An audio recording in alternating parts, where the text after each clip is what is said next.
When somebody buys a fake handbag, they are touching the tip of an iceberg.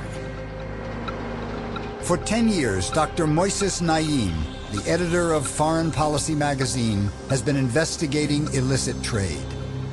They're touching the end of a very long chain of networks that in fact constitute a criminal enterprise of global nature. It is the dark side of globalization. Though it takes place worldwide, China provides some of the best examples of how it works. As the Chinese economy booms, luxury goods companies have hired a small army of investigators to protect their brands. Ted Kavoras is a former New York City cop who is now a private investigator working out of Hong Kong. Armed with hidden cameras, he and his team are trying to document every step of the counterfeit operation. There you go. Also leather?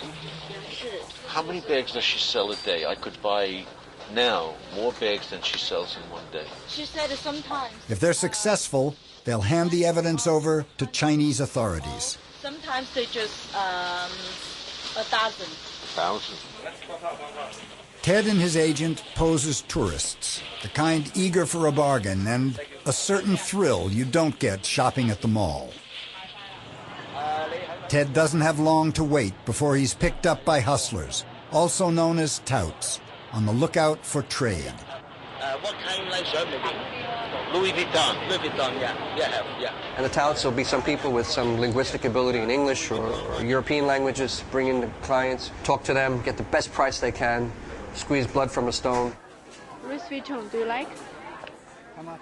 The counterfeiters try to hook potential customers by showing them catalogs from which to select their dream bag.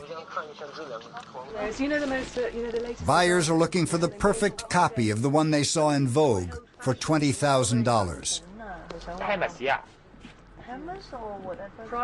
Any make you want is on offer. I haven't seen Hermes anywhere else, so... China is an ideal place for counterfeiters. To the local officials, they are positive economic assets because they produce jobs, they create revenue, they pay taxes, and also they pay local officials dividends.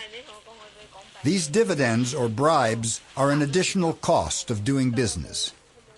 The profits are immense. I mean, better than dealing drugs and much safer. The fakes are not kept in the open in case of a raid.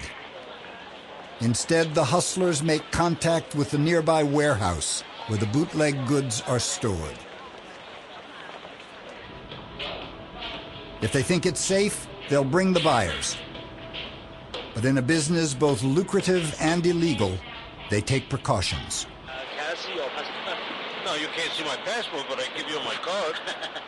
Well, a lot of times they'll try to confuse you and take you around in circles or not let you get any kind of visual icons so you can't go back on your own. On the way to the warehouse, other hustlers trail behind, making sure no one is following. The touts have to balance making a sale against being arrested by customs agents. There are hidden networks around the world making thousands of fakes. The black market is booming.